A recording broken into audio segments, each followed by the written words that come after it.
The PlayStation 1 was a console that was chock full of great games. It was also home to some awesome run and guns.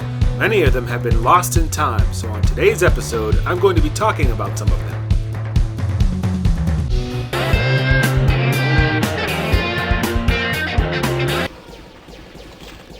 First up is Project Overkill. Now, I know what you might be thinking. How good can an isometric viewpoint run and gun be with no twin stick controls? Well, not too bad in my opinion, but it does take getting used to.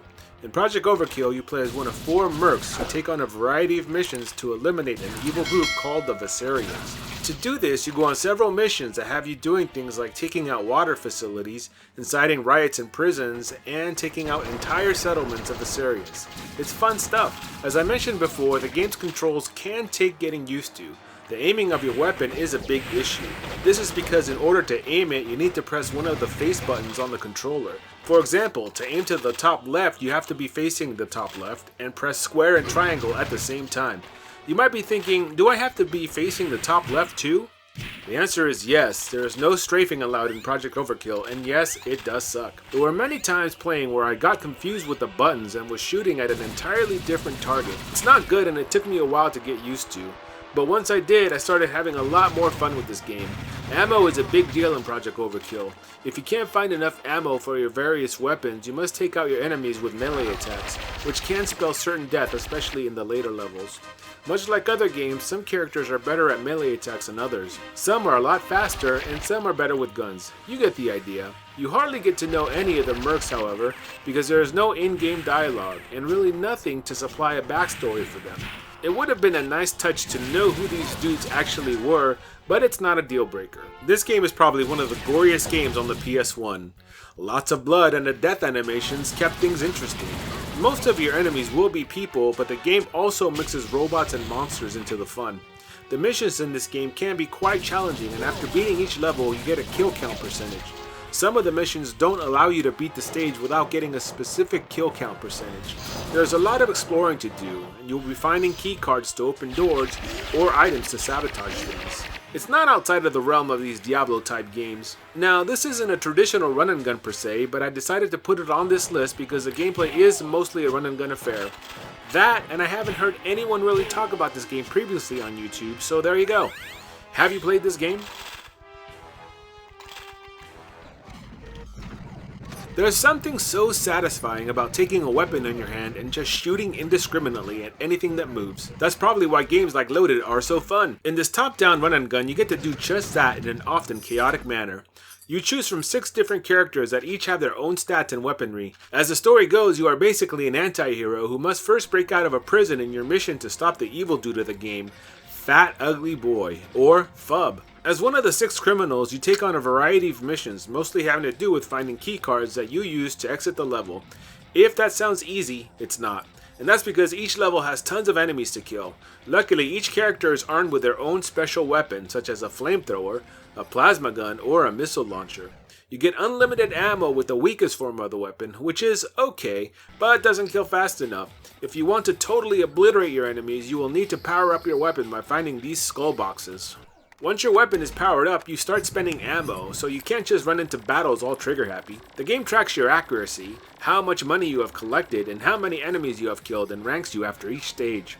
You can collect ammo and health in each stage, which is helpful.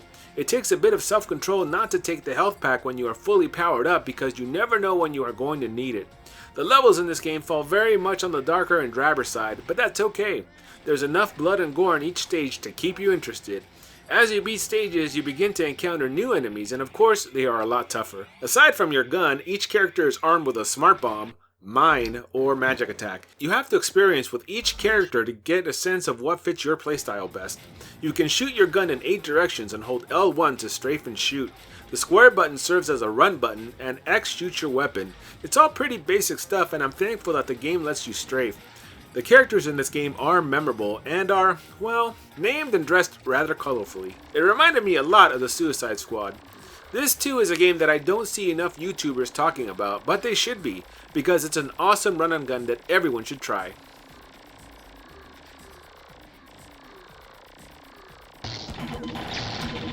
If you like your run-and guns with a heavy dose of B-movie cheese, then look no further than Steel Harbinger. Steel Harbinger is one of those games that takes getting used to, but once you figure things out, you will start to enjoy it. You play as a daughter of a scientist who is infected by an evil alien pod. The infection turns you into a half-alien, half-bikini-clad warrior who is seemingly Earth's only hope to deflect the invading alien army. The story is punctuated by some live-action cutscenes, which, as you can guess, are so bad they are good. I love them. The action begins as you emerge from your father's underground lab as the perfect weapon. You quickly discover that the fighting between the humans and the aliens is hot and heavy, much like your outfit, and you begin to blast the aliens while trying to rescue these humans who make it a good point of running in front of your gun. The controls for this game are quite simple.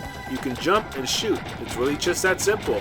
The other buttons allow you to zoom in and switch out your weapons. You start the game out with just a machine gun, but quickly find other alien weapons to use against the plague. The camera for this game is fixed, but the action takes place in 2.5D. It seems to work here. As you can see from the footage, the graphics aren't too spectacular. The game is best played zoomed out, but if you're zoomed in, everything looks better. The healing in this game gets a special mention. Sure, you can heal yourself with health pods, but that's so yesterday. You can also eat body parts of the aliens you blow away to heal up. Yup, and when you hear yourself chomping on some body parts, you know that you are getting a health boost. It's gruesome, but hey, you are an alien. This by far is not the only gory thing about this game. There are tons of dead and bloodied bodies sprinkled throughout the playfield for you to enjoy. Rescuing the humans in this game was not my favorite thing. I would often shoot them by mistake and have to hear the game's voice say that I took an innocent life. At any rate, killing innocent humans comes with no penalties, so feel free to kill as many of them as you like. Saving humans also seems to have no impact on the game, other than the game telling you how many lives you saved at the close of the stage. In all, Steel Harbinger is not your typical run and gun, but it is fun once you get used to all of its wackiness.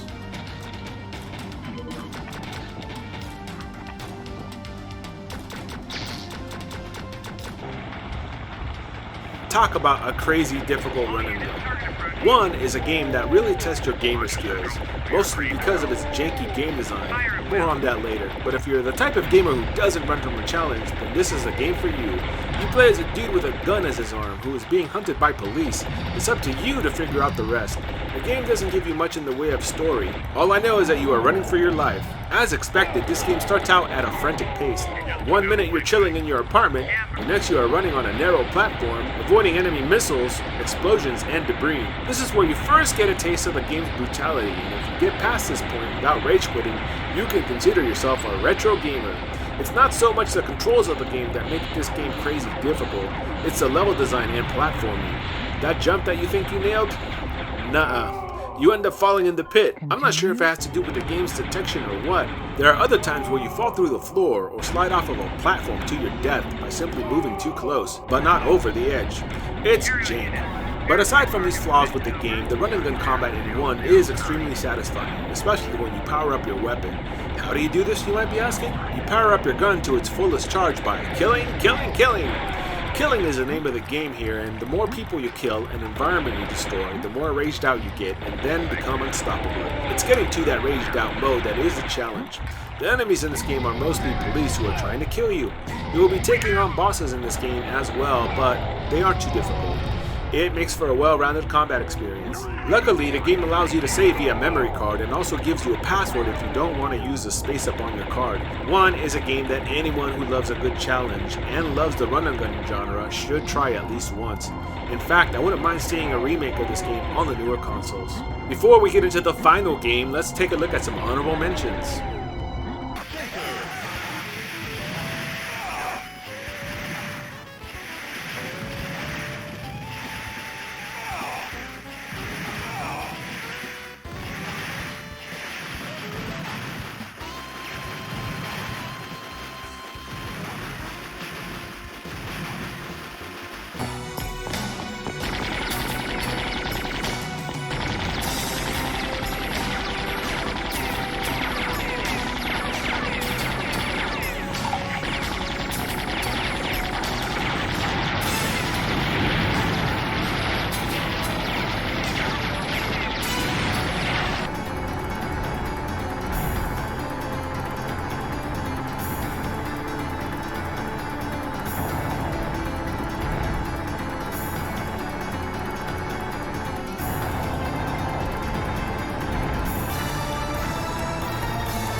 We are wrapping up this video with a game that plays very much like Metal Slug and Gunstar Heroes, but has its own charm to it.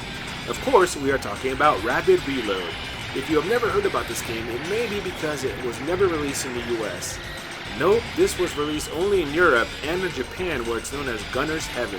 As the story goes, you play as one of two treasure hunters whose mission it is to obtain the Valkyrie. It's basically a treasure stone that is being sought after by the terrorist group called the Pumpkinheads. Yeah, I know. At any rate, you will need to take on wave after wave of enemies and bosses to obtain the sacred stone. Right off the bat, you are armed with 4 weapons, a machine gun, a homing shot, a flamethrower, and a spread cannon. You also get powerful bombs that do quite a bit of damage, and a grappling hook, which I never used. The levels are colorful 2D stages where you run from left to right, taking out foes. This game is full of mid-level bosses and big bosses, and while most of them are pushovers, in the later stages they are not. The good news is that you don't die with just 1 bullet, you actually get a life bar. The bad news is that you only get 1 life, and 9 continues, which can make for a pretty challenging game. The enemies and bosses in this game aren't too difficult until the later stages. The other pretty cool game mechanic is the ability to power up your weapons by obtaining power-up icons that your enemies drop. Powering up your weapons makes your attacks a lot stronger. Aside from your power-ups, the enemies in this game drop health here and there. But let me tell you, it's sparingly and you will be dying quite a bit. But as you learn the stages, and especially the enemy attack patterns, you will get farther into the game until you beat it. The game's graphics and music are reminiscent of the aforementioned Metal Slug and Gunstar Heroes, which is a good thing. Rapid Reload runs 6 stages and you will definitely want to play this game if you like running guns as much as I do. And that's going to be it for the Big Retro Show. If you enjoyed this episode, consider subscribing to the channel, dropping a comment, and leaving a like. And I will catch you next time on the Big Retro Show.